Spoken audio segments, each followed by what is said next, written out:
Al Jazeera reporter Shihab Ratanzi was on MSNBC covering the disastrous flooding in Houston and in Texas more generally with Ali Velshi, and his mic got cut at a curious time. Actually, let me put this in context. I know you were talking to someone in Port Arthur a moment ago. We're in what's called the Golden Triangle in the southeast. So we have Orange is one point of that triangle to the north. We're in Beaumont, and then we have Port Arthur to the south. Now, you know, it's interesting. The reason why it's called the Golden Triangle is because this is the first place in the United States where they discovered large quantities of oil in 1901. And that led to the Texas oil boom and the huge amounts of money pouring into this region. It's pretty clear, though, that despite that, money has not been flowing into this region for the infrastructure, for the climate change effects that we knew were inevitable because of the oil and gas industry's activities on this coastline, even as those oil and gas industries were covering up what they knew about climate change in the 70s. I have to go on about this. Ali, you're an Al Jazeera guy. We get to the point on Al Jazeera. So that is very striking for us here. So much money has been made on this region, and it hasn't gone into the infrastructure to deal with the climate change that was inevitable because of the industry. Hold that thought for 1 second, because on the screen we've got a live helicopter rescue. I believe, I'm going to ask my control room, this is in Beaumont. Miguel Almaguer, I believe, is on that helicopter. And Shihab, this is a major point. You are not only in the heart of oil country, you are where right around where the strategic petroleum reserves are. There are refineries there, chemical plants. There's been a lot of this kind of discussion, and yet this is what we're seeing. We're seeing roads that are completely covered, people trapped in their apartments and their dwellings. You can't make the connection between the oil and gas industry and climate change much clearer. And you know, you were talking to someone in Port Arthur. We understand the largest crude oil refinery in the United States in Port Arthur is shutting down. That might sound very prudent, but what we know from experience is when you shut down these refineries, there's a huge amount of toxic gas that's released. So we've got to watch out for all that. And in the past, oil and gas companies have just got away with covertly just like losing a lot of toxic waste in emergencies like this. But this is, I mean, it's not rocket science. I mean, this has been warned about for years by climate scientists. ProPublica had a piece just last year warning that something like this was bound to happen in the Houston area at the very least. And yet this is all coming as a surprise, and there just aren't the preparations for it. And yet so much money has been generated here. The mayor yesterday talking about how she spent $5 million on roadways for drainage. Well, it wasn't enough. And yet there is more money here. And Texas politicians clearly have a lot to answer for, because they're the ones. I think we may have just lost Shihab's line there. We're looking at another rescue in Beaumont. That was quite the time that the call dropped, wasn't it?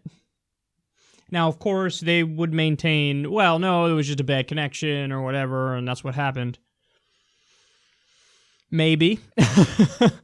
I mean, usually when you have a bad connection, it's like, you know, like you notice it's a bad connection and it cuts in and out and it's fuzzy and then it's not fuzzy for a split second and then it's fuzzy again and it drops for a little bit and then comes right back. But no, it was just like, ah. So immediate drop off. And then also, usually if you drop the guy, what happens? You know, you'll go to break in a little bit and you come back and you talk to the guy again. He calls back. You sync up again. Now, I don't know. You guys tell me. I didn't see what happened after this segment, but did he call back? Did they get in touch with him again? I don't know.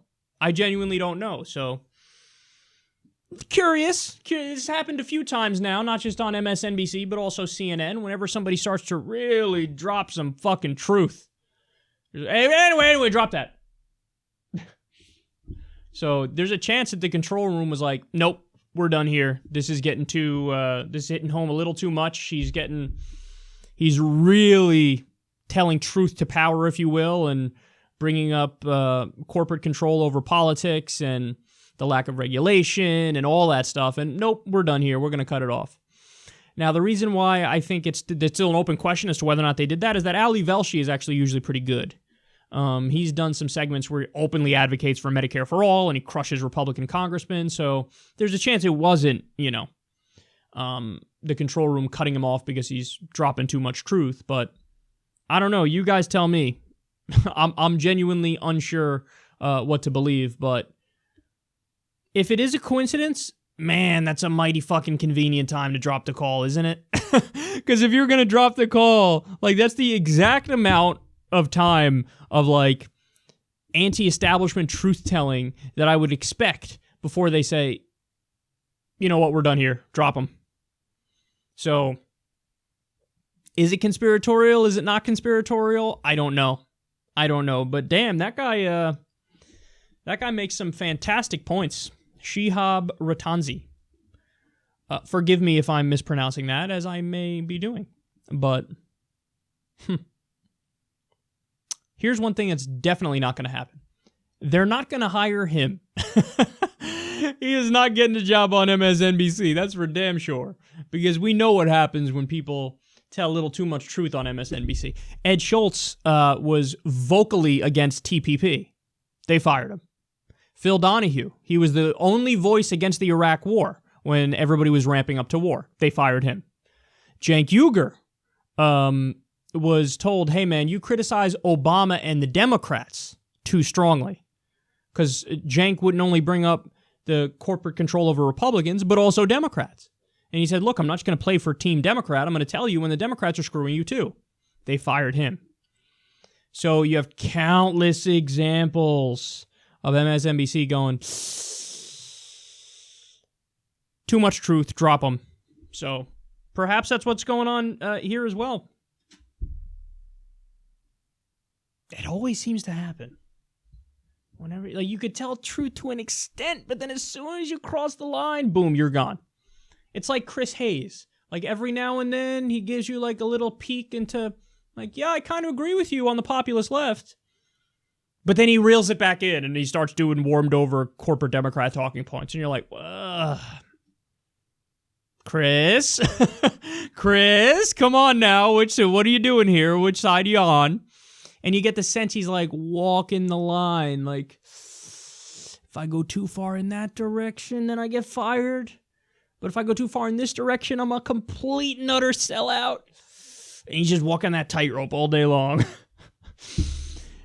Free yourself, Chris. Drop some real truth, and then, well, then you'll get fired. But at least you'll have your dignity intact and your honor.